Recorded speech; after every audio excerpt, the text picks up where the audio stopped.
오늘은 17장입니다. 사사기 한번 구조를 잠깐 본다면은 1장 1절부터 3장 6절까지가 프롤로그 서론이라고 이야기했습니다. 그래서 우리 여호수아가 명령했던 두 가지, 이 땅을 정복하라, 그리고 하나님만 섬겨라. 근데 결국은 이스라엘이 왜 다 정복하지 못했는가?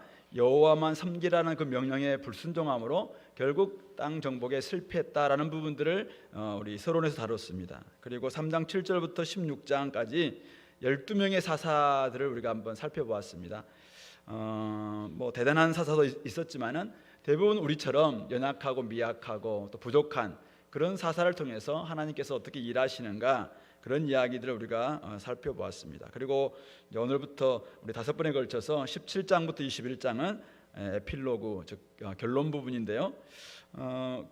여기 두 가지를 다루고 있는데요. 17장, 18장은 종교적 영적 타락을 좀 다루고 있고, 또 19장부터 21장은 윤리적 도덕적 타락을 다루고 있습니다. 그래서 왜 이 땅이 이렇게 영적이고 또 도덕적으로 타락할 수밖에 없었는가라는 이야기를 하면서, 거기에 사사의 모습은 이 17장부터 21장에 등장하지 않거든요. 근데 거기에는 그때 이스라엘의 왕이 없었다라는 이 문구가 4번이나 반복됩니다. 그래서 17장 6절, 18장 1절, 19장 1절, 그리고 마지막 21장 25절에 이 4번 반복됨으로 결국은 이런 모든 문제가 이스라엘의 왕이 없었으므로, 그래서 이제 왕정 시대로 넘어가는 사무엘상으로 넘어가는 아마 이제 연결고리가 되기도 하고, 또 진정한 왕 대신 하나님이 그들 가운데서 사실은 계셨지만은 그들이 왕으로 인정하지 않음으로 말미암아 이런 일들이 벌어질 수밖에 없었다라는 이야기를 좀 이 사사기에서는 결론적으로 다루고 있습니다.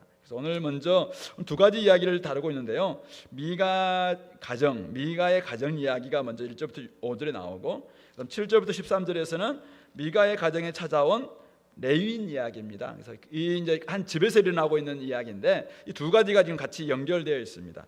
먼저 우리 미가의 가정 이야기를 잠깐 본다면은, 에브라임 산지의 미가, 이름이 뜻이 여호와 같은 자 누구인가, 여호와 같은 분은 없다, 이런 의미를 가지고 있는 뜻입니다. 이 가정에 이제 사실은 이 미가의 가정이 샘플입니다. 샘플. 하나님께서 샘플링을 딱 해서 이제 당시가 한번 어떤지 한번 보자, 이렇게 하는 거예요. 근데 오늘 2절 보면은 그의 어머니에게 이렇게 이야기합니다. 미가가 어머니께서 은 1,100을 잃어버렸으므로, 우리가 앞에서 그 삼손 이야기하면서 들릴라에게 블레셋 5방백이 은 1,100씩 이렇게 줬다고 이야기했습니다. 그래서 같은 액수긴 한데 어쨌든 5명을 곱하니까 275명의 노예값이라고 이야기했는데, 그러면 이제 5로 나누면은 55명 값의 노예, 굉장히 사실 큰 돈이죠. 이 돈을 이제 어머니가 잃어버렸다는 거예요. 근데 어머니가 잃어버리고 나면 엄청 저주를 퍼부은 겁니다. 모살바지를 이렇게 했겠죠. 근데 그 이야기를 듣는데 본인이 훔쳤거든요. 너무 저주가 두려워서 내가 가져갔습니다라고 엄마한테 이실 주고 했다는 거예요. 그러면 엄마가 이놈 소리, 네가 하나님 백성이 그럴 수 있냐면서 도둑질하지 말라, 십계명 모르느냐 하면서 막 혼을 내야 되는데, 네가 참 착하다, 그래가지고 내 아들아 여호와께 복 받기를 원한다, 이렇게 막 축복했다는 거예요. 물론 가져온 것 자체가 나쁜 건 아닙니다만은 어쨌든 이렇게 했다는 거죠. 그렇게 해서 가져왔는데 3절 보시면은 이 은 1,100을 엄마한테 돌려주니까 엄마가 이 내 아들을 위해서 한 신상을 새기고 또 부어서 만들기 위해서 이 돈을 여호와께 거룩히 드린다, 이렇게 이야기를 해놓고 4절에 돈을 어머니께 줬는데 어머니가 그 은 200을 가져다가 은장색에게, 우상 만드는 은장색에게 주어서 신상을 만들고 신상을 새기고, 그러니까 우리 그 십계명 제2계명에는 어떤 신상도 새기지도 말고 만들지도 말라라고 이야기했는데 그걸 다 어기고 있어요. 그리고는 그 신상이 미가의 집에 있습니다. 미가의 집에 있으니까 미가가 어떻게 합니까? 미가가 신상이 있으므로 그러면은 신상이 있으면 당연히 이제 제사장이 있었으면 좋겠다 해서 제사장이 입는 에봇을 만들고, 그리고 드라빔, 가정 수호신입니다. 가정 수호신을 또 만들고, 그리고 자기 레위 지파 다니면서도 자기 아들을 딱 세워서 제사장으로 삼았다는 거예요. 그래서 이제 그 안에서 자기의 복을 위해서 막 이렇게 비는 이제 그런 가정이 바로 미가의 가정이었다 이거죠. 우리 이 미가의 가정을 통해서 여기는 뭐 엄청난 많은 일들이 지금 복합적으로 다루고 있는데 지금 딱 샘플링을 보니까 이 가정이 당시에 사사 시대 때 가정의 모습이다 이거죠. 그래서 미가의 어머니의 잘못은 무엇인가요? 방금 말씀드렸다시피 자식의 잘못된 행동에 대해서 책망하지도 않고 복 빌어주기에 바빴다는 것입니다. 자식이 잘 되기를 바란다면은 방향을 잡아주고 말씀으로 훈육해야 됩니다. 물론 지금 뭐 잠언 말씀이 없었습니다. 그러나 이미 이들의 가운데는 토라가 다 있습니다. 율법서가 다 있습니다. 신명기 말씀도 있고 또 이들 가운데는 이미 여호수아가 사실은 그들에게 전해주었던 말씀들이 계속 좀 구전으로 해서도 그렇고 다 지금 이스라엘 사회에 있었거든요. 근데 그런 말씀을 가지고 전혀 말씀으로 훈육하지 않습니다. 말씀으로 징계하지 않습니다. 죄에 대해서 따끔한 훈육의 책망이 없다면은 도리어 자식을 버릴 수밖에 없다라는 게 성경 가르침이죠. 근데 그런 모습을 하지 않는다는 거예요. 근데 그거는 어쩌면은 소극적 잘못이라고 이야기할 수 있어요. 근데 적극적 정말 죄가 뭔가요? 바로 하나님의 계명을 어기고 우상을 만들고 우상을 새기고 우상 숭배에 빠지게 만들고 있는 것이죠. 동기가 있습니다. 목적, 자식을 위한 길이라면 이거죠. 자식을 위한 길이라면 뭐든 감당하겠다. 어느 나라 어머니들의 거의 모토 아닐까요? 근데 오늘 이 미가의 어머니가 바로 그렇게 하고 있습니다. 여호와를 경외하는 것이 지혜의 근본임을 진짜 깨닫는 언약 백성들의 삶이어야 되는데 지금 그런 것들을 내놓은 채 그냥 여호와 이름을 망령되이 일컫는, 그러니까 제1계명도 어기고 제2계명도 어기고 제3계명도 어기는 이런 일을 사실은 가정에서 그 목적이 뭐예요? 자식의 복을 위해서, 가정의 복을 위해서. 그러니까 여호와를 그들은 섬긴다. 여호와 이름을 굉장히 많이 이야기하세요. 여호와께 바친다. 여호와께 복 받기를 원한다. 말은 종교적 언어예요. 근데 목적은 철저히 세속적이고 철저히 이기적이고 철저히 자기와 자기 자식을 위한 이런 목적이 가득 차 있는 이런 모습이 바로 그 어머니가 행했던 모습이라는 것이죠. 부모의 뜻, 자식의 뜻보다 앞선 것이 하나님의 뜻입니다. 그러므로 하나님 말씀을 읽고 묵상하고 하나님 말씀으로 자녀를 양육하는 것이 사실은 부모의 도리이고 책임이고, 사실 이 땅에 하나님께서 부모를 주신 목적 자체가 결국 자녀를 그에게 주셨다면은 그렇게 그런 책임을 감당하도록 주신 것이죠. 그래서 우리 이번에 유아 세례 받는 분들이 한 10분 정도 되는데 사실은 다른 것 저는 요구하지 않겠습니다. 문답하면서 이야기했습니다만은 아이들에게 끊임없이 말씀으로 가르치고 말씀을 함께 읽고 말씀을 가지고 같이 기도하고 말씀으로 양육하고 말씀 가운데서 잘못했을 때는 그것으로 훈육하고, 이런 책임이 없다면은 사실은 유아 세례 받으면 뭐예요? 나중에 그가 정말 올바로 간다는 보장이 될 수 있을까요? 저는 전혀 그렇지 않다고 생각해요. 그런 의미 속에서 이 부모들의 시간 굉장히 중요합니다. 많은 시간을 투자하지만 결국 오늘 미가의 어머니처럼 자식을 우상으로 삼는다면은 그는 하나님의 사람이 아니라 결국 자신만을 위한 사람으로 클 뿐입니다. 그러므로 우리는 정말 부모로서의 책임, 오늘 미가의 어머니의 이런 모습은 자식이 지금 이미 우상이 되어 있거든요. 그러니까 자식을 위한 것이라면 뭐든지 다 하고 있는 이런 모습 보이는데, 이게 하나님의 뜻에 얼마나 이게 부합된다면 괜찮아요. 근데 철저히 맞지 않는다면 이 부분들은 엄청난 죄악으로 빠질 수 있는 길이다라는 것을 우리가 깨달아야 될 것 같습니다. 그리고 오늘 이 미가, 잘못된 자식 사랑으로 양육된 미가가 그는 어떻는가 볼 때 그는 이제 두 가지 잘못을 여전히 저지르는데, 레위 지파가 아닌 자기 아들 중 하나를 택해서 제사장으로 삼습니다. 이게 이제 다 드러나고 있는데요. 그 안에는 이미 하나님의 말씀이 작동하지 않는 사회고 가정이다라는 것을 드러내고 있죠. 그 집에 뭐가 있습니까? 신당이 있습니다. 그 집에 신상이 있습니다. 그 집에 드라빔이 있습니다. 그 집에 가정 제사장이 있습니다. 모든 종교적 왜곡, 타락 이런 모습들을 다 보여주고 있는 단어들이 바로 이런 것들이에요. 근데 그걸 지금 미가가 자기 집에 있으니까 다 지금 용납하면서 다 만들고 적극적으로 만들고 있는 거거든요. 결국 무엇 때문에? 어머니의 목적은 자식 잘 되는 것이었다면 미가의 목적은 자신이 잘 되는 것입니다. 자신의 행복, 최고의 목적이자 가장 중요한 가치죠. 자신의 행복을 위해서 종교를 이용하는 것을 샤머니즘이라고 이야기합니다. 기복신앙이죠. 아무리 기독교의 십자가를 걸고 하나님께 예배를 드리고 모든 종교적 언어를 감당한다 할지라도 자신의 행복과 자신의 안위와 자신의 복만을 위해서 살아가는 그것을 샤머니즘이라고 이야기하죠. 기복신앙이죠. 그런 부분들이 지금 이 미가가 행하고 있는 이런 모습이었다는 것이죠. 근데 거기에는 어쨌든 이 언약 사회에 있던 하나님의 언약 백성이었던 이 이스라엘 공동체에 하나님께서 성도에 주셨던 사명, 이거는 전혀 관심이 없는 것입니다.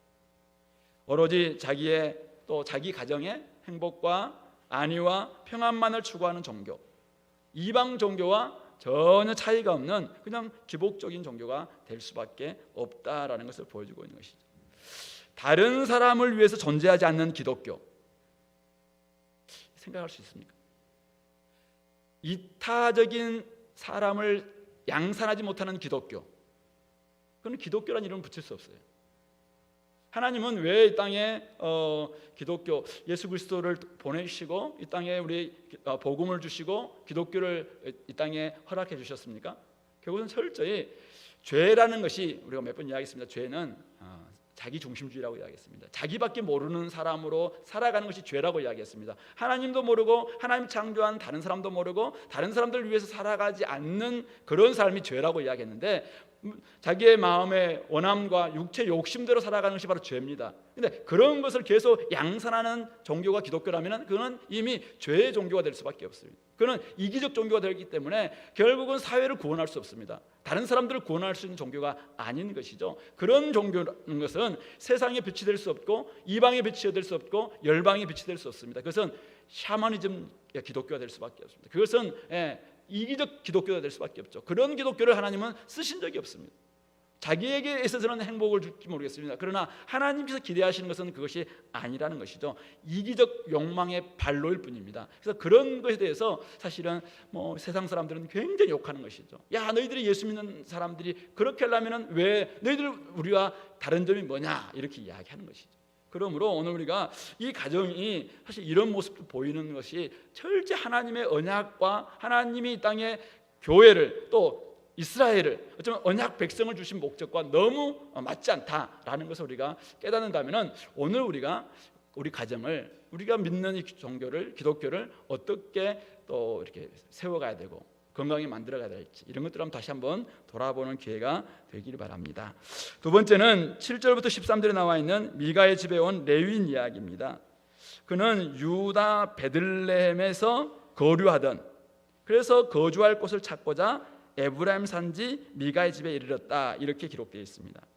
그러나 이 베들레헴은 레위인들이 원래 허락되었던 12지파에 흩어져 있었던 48개 성읍에 속하지 않는 지역입니다. 그러니까 48개 지역을 레위인들에게 허락해 준 것이 여호수아 21장에 보면 나와 있는데, 거기에서 도저히 살 수 없으니까 그가 지금 베들레헴에 온 겁니다. 근데 베들레헴에서도 이미 거류하고 있지만 살 수가 없으니까 자기가 거주할 곳을 찾아 나섰다라고 이야기하고 있는 것이죠. 그러니까 한마디로 그 시대는 기업이 없는 사람들이 너무나 힘들게 사는 시대가 되었다라는 것을 지금 보여주고 있는 이미지입니다. 그 말씀입니다. 유다 지파도 결국 11조를 내지 않았던 것 같고, 결국은 이 레위인은 떠날 수밖에 없는 상황에까지 내몰렸다라는 것을 우리는 읽을 수 있습니다. 어쨌든 그가 이제 이 에브라임 산지 미가의 집에 왔을 때 자기 아들을 제사장으로 삼아서 뭔가 좀 꺼름직했던 미가, 그리고 거주할 곳을 찾아서 나섰던 레위인 이 청년, 두 사람의 필요가 딱 맞은 거죠. 그래야 되니까 거기서 야, 이건 하나님이 주신 절호의 찬스다, 이렇게 생각할 수 있습니다. 그래서 10절, 네가 나와 함께 거주하며 나를 위하여 아버지와 제사장이 되라. 내가 해마다 은열과 의복 한 벌과 식물을 주겠다, 이렇게 해서 미가의 제사장이 되었습니다. 아버지, 결국 선생이 되는 거죠. 율법 선생이 되고 제사장이 되라 라고 이야기하면서 그 청년은 미가의 아들 중 하나같이 되어서 자기는 함께 하기를 굉장히 만족하게 생각했다. 11절. 그리고 12절, 미가는 레위인을 거룩하게 구별시킵니다. 그런데 뒤에는 미가의 제사장이 되어서 그 집에 있었다. 성경은 그렇게 평가하고 있습니다. 13절에서도 레위인이 내 제사장이 되었다. 그래서 이제는 여호와께서 복 주실 줄 안다. 복에 대한 관심이 많은데 하나님의 제사장이 되어야 될 레위인을 자기의 개인 제사장으로 좀 만들고 있는 이 모습이 이 7절부터 13절에 나와 있는 모습입니다. 보면은 굉장히 아름다운 섬김입니다. 그죠? 지금 어떤 레위 사람을, 지금 갈 데 없는 레위 사람을 자기 집에 모시고 그를 잘 입히고 잘 먹일 거 주고 어쨌든 그 사람을 잘 섬겼기 때문에 아름다운 섬김처럼 보입니다. 두 사람은 함께 지내는 것을 너무 좋아 보이는 아주 아름다운 교제, 아름다운 연합처럼 보입니다. 그런데 그것은 종교적 타락과 영적 시스템이 철저히 무너졌다라는 것을 보여주는 단면입니다. 어떤 시스템이 무너진 겁니까? 하나님께서 주신 직분, 임무를 감당해서, 즉 제사장들과 레위 사람들이 지파에게, 그들에게는 할당된 지분을 주지 않았잖아요. 주지 않음으로 말미암아 어떻게 먹고 살겠습니까? 12지파가 내는 그런 11조와 여러 가지 재물과 이런 걸 가지고 그들은 살아갈 수 있도록 만듭니다. 그런데 그렇게 하는 것은 결국은 이들이 자기를 대속하는 자들이고 자기들을 대신해서 섬기는 자들이기 때문에, 첫째 우리가 하나님만 섬긴다면 하나님이 우리를 책임져 주신다라는 정신이 들어있는 바로 그런 시스템이었거든요. 그런데 살기 힘들다는 이유 때문에 그 시스템을 지금 자꾸만 소외시키는 거죠. 결국 시스템이 무너지는 것이죠. 하나님만을 섬기겠다라는 그 정신이 지금 사라지고 있는 그런 모습인 것입니다. 바로 그것은 사회를 지탱해주는 시스템의 붕괴입니다. 영적 이스라엘을 지탱해주는 시스템이 아예 무너집니다. 그러게 되니까 어떤 결과가 벌어집니까? 여호와 종교를 수호하고 우상숭배에 빠지는 백성들을 가르쳐야 될 레위 사람들이 살 수가 없습니다. 그래서 성읍을 떠날 수밖에 없었고 방황하다가 지금 한 개인, 한 가정의 제사장으로 전락하고 망한 것이죠. 물론 이 레위인 청년 한 가정의 복과 사욕을 충족시켜주는 개인 제사장이 된 것, 본인에게는 호의호식할 수 있는 기회이고 또 굉장히 새로운 직장을 얻게 되었다, 이런 하나님께 감사할 수도 있어요. 그러나 이것 자체가 결국은 영적 타락의 모습이라는 것이죠. 공동체 전체 타락을 막고 하나님의 율법을 수호해야 될 영적 지도자가 도리어 타락의 주체가 되고 있습니다. 한 개인의 하수인이 되고 있습니다. 한 집안의 제사장이 되고 있습니다. 하나님 말씀으로 책망하고 말씀을 가지고 그들을 온전히 하나님과 연결시켜야 될 제사장이 누군가 한 사람으로부터 지나치게 지분을 받거나 거기에 속해 있을 때 그는 온전한 제사장이 될 수 없습니다. 교회도 마찬가지죠. 어떤 교회에 한두 사람이 너무 많은 지분을 차지하고 있을 때 교회가 사실은 그 사람들에게 막 휘둘리는 모습들을 우리가 종종 보지 않습니까? 그런 것처럼 이런 모습들은 전혀 성경적이지도 않고 하나님께 기대하고 있는 그런 시스템도 아닙니다. 결국 이 사람은, 이 레위 사람은 거짓 선지자로 나아가고 있고 싹군의 길로 지금 가고 있는 것이죠. 이런 모습들이 결국은 타락의 모습이다라고 이야기하고 있는 것입니다. 하나님께서는 율법을 통해 말씀하셨고 약속의 땅을 정복할 때도 하나님께만 순종한다면은, 하나님께만 가장 우선순위로 섬긴다면은 하나님께서 책임지신다라는 게 사실은 정복 전쟁 통해서, 여호수아 정복 전쟁을 통해서 사사기에 우리 많은 사사들의 모습을 통해서도 가르쳐 주신 정신입니다. 근데 그것을 지금 할 수 있는 영적 시스템이 무너지니까 모습은 뭡니까? 각자 도생입니다. 각자 도생. 이거는 누구도 지지해주지 않고 누구도 지원해주지 않고 누구도 도와주지 않는 이런 가운데서 가장 연약한 사람들, 지분도 없고 누구로부터 물려받은 것도 없으니까 각자 살 수밖에 없는 이런 사회가 되는 것, 이게 바로 이제 무너지는 사회죠.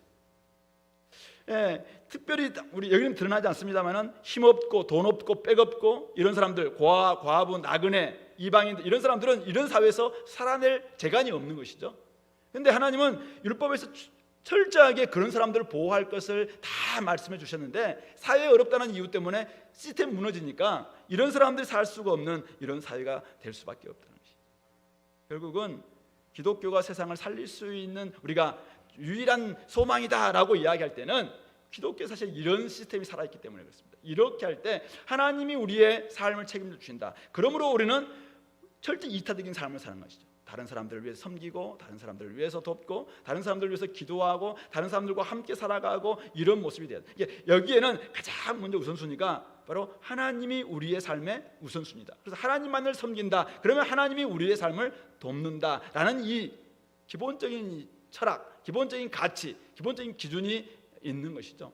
그것이 없을 때 그 사회는 무너질 수밖에 없고, 특별히 가장 힘없고 연약한 사람들은 각자 도생 때문에 힘들고 고통당할 수밖에 없다라는 것을 보여주는 것입니다. 그리고 오늘 6절은 제가 보기에는 이 두 이야기를 연결하는 연결고리입니다. 그래서 왜 이렇게 되었는가? 그때는 이스라엘의 왕이 없으므로 사람마다 자기 소견에 오른 대로 행하였더라. 이스라엘의 왕이 없었기에 이런 종교적, 영적 또 혼란, 타락, 가정과 개인에 이르렀다라는 것입니다. 신앙은 하나님만을 온전히 왕으로, 주님으로 섬기는 그 신앙은 한 사회를 건강하게 유지해 줄 수 있는 최후의 보루입니다. 거룩하게 구별해야 될 종교가 세속적인 욕망과 결탁하는 순간 종교는 타락하고, 그 영향은 당연히 사회, 가정, 개인에게까지 미치고, 그 사회는 그렇게 하면서 이기적인 욕망으로 가득 차면서 결국은 눈먼 자들의 도시가 될 수밖에 없습니다. 각자 뜯어먹기 위해서 애를 쓰는, 안 보이는 겁니다. 다른 사람들은 안 보이고 결국 자기 욕심밖에 안 보이니까 결국은 물고 물리는, 결국 잡아먹는 이런 사회, 정글이 될 수밖에 없는 그런 사회는 무너질 수밖에 없습니다. 그러므로 욕심에 찬 성도들, 탐욕에 가득한 지도자, 이런 모습으로 가득 차 있는 교회, 그는 더 이상 교회가 아니죠. 그는 세상입니다.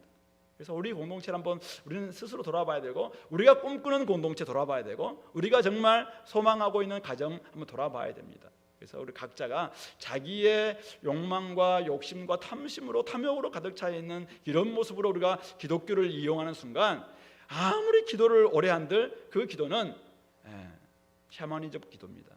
복 달라고 옛날 우리 부모님들 막 정한수 떠놓고 했던 그 기도와 다를 게 없습니다. 철저히 우리는 내 뜻을 하나님의 뜻 앞에서 돌아보면서 하나님이 가장 우선순위고, 하나님이 책임져 주시고, 하나님이 이끌어 주신다라는 태도 속에서 나의 욕심과 욕망을 십자가에 못 박는 기도가 될 때, 우리 그거는 기독교적 기도가 되는 것이죠. 어쨌든 여호와 하나님이 왕이 되셔서 다스릴 때 이스라엘은 평화가 찾아오고, 공동체와 가정은 개혁되고, 삶은 회복되었습니다. 하나님이 다스림에도 불구하고 하나님의 뜻을 무시하고 자기의 뜻을 기준으로 살아간다면 그 뒤에 펼쳐질 이야기, 가정 이야기든 사회 이야기든 개인 이야기든 불보듯 뻔합니다. 미가의 가정에서 일어나고 있는 이런 삶의 모습이 될 것이다 라는 것입니다. 그러므로 오늘 자기 소견에 옳은 대로 행하지 않는지 우리 자신을 돌아봤으면 좋겠고요, 자신과 자식의 복을 위해서 기독교 하나님 혹시 이용하려고 있는 이런 모습들이 있더라면 조금 우리가 아프더라도 말씀 앞에서 귀 기울이고 정말 말씀을 통해서 우리 자신들을 바꾸는 그런 모습들이 있기를 간절히 원합니다. 무엇보다도 우리 매일매일 여러분들이 개인이 경건의 시간, 또 기도, 하나님 말씀 계속 붙들고 예배드리고 있는데, 오늘 미가처럼 이름은 여호와 같은 분이 누가 있는가, 명목은 그럴싸하지만은 혹시 그분께 구하는 것이 단지 이 땅에서의 복이라면은, 그냥 나와 내 가정의 복이라면은 그 예배는 기복신앙의 표현일 수밖에 없다라는 것을 돌아봐야 됩니다. 어쨌든 자기 소견에 옳은 대로 행동하고 생각하는 것은 영적 타락의 확실한 지표입니다. 제가 보기에는 그렇습니다. 그래서 그런 신앙으로 가득 찬 성도들, 그런 신앙으로 가득 차 있는 교회, 그런 신앙으로 가득 차 있는 기독교가 있다면은 그런 기독교는 건강한 사회를, 하나님이 기대하시는 사회를 만들어낼 수 없습니다. 그러므로 하나님을 왕으로 모시고 하나님의 선하시고 기뻐하시고 온전한 뜻을 분별했다면은 그 분별한 하나님의 뜻을 이 땅 가운데서 우리가 온전히 살아드리는 그런 삶, 그것이 바로 삶의 예배입니다. 그래서 그런 삶의 예배를 함께 드릴 때 우리의 매일의 기도의 예배와 이 삶의 예배가 같이 하나 될 때 언제나 우리의 삶 속에서 하나님 나라가 이루어질 것이고 많은 사람들에게 선한 영향을 끼칠 줄로 믿습니다. 그래서 여러분들 기도할 때 그것을 위해서 기도했으면 좋겠습니다. 내 소견에 옳은 대로가 아니라 하나님의 뜻대로 우리가 살게 해주십시오. 내가 지금 구하고 있는 이런 것들이 그냥 나와 내 가정과 내 자식의 어떤 욕망만을 추구하는 이기적 기독교가 아니라 하나님 아버지 철저히 내가 주님처럼 내려놓고 주님처럼 섬기고 주님처럼 다른 사람들을 살리는 데 사용되는, 하나님의 뜻은 온 민족이 함께 사실은 구원받는, 거기에 하나님의 방점이 있잖아요. 그러니까 그런 마음이 우리 기독교에 있지 않고서는 사실은 불교나 그냥 캐톨릭이나 유교나 거기서 비는 거나 똑같은 거예요. 똑같은 거예요. 그래서 그것이 없다면은 기독교는 껍데기밖에 없습니다. 그래서 그런 모습이 되지 않도록 우리 교회가 다시 한번 새롭게 바뀌는 역사에 있게 달라고 이 시간에 기도하고 나갔으면 좋겠습니다. 기도하겠습니다. 하나님 아버지, 은혜를 감사합니다.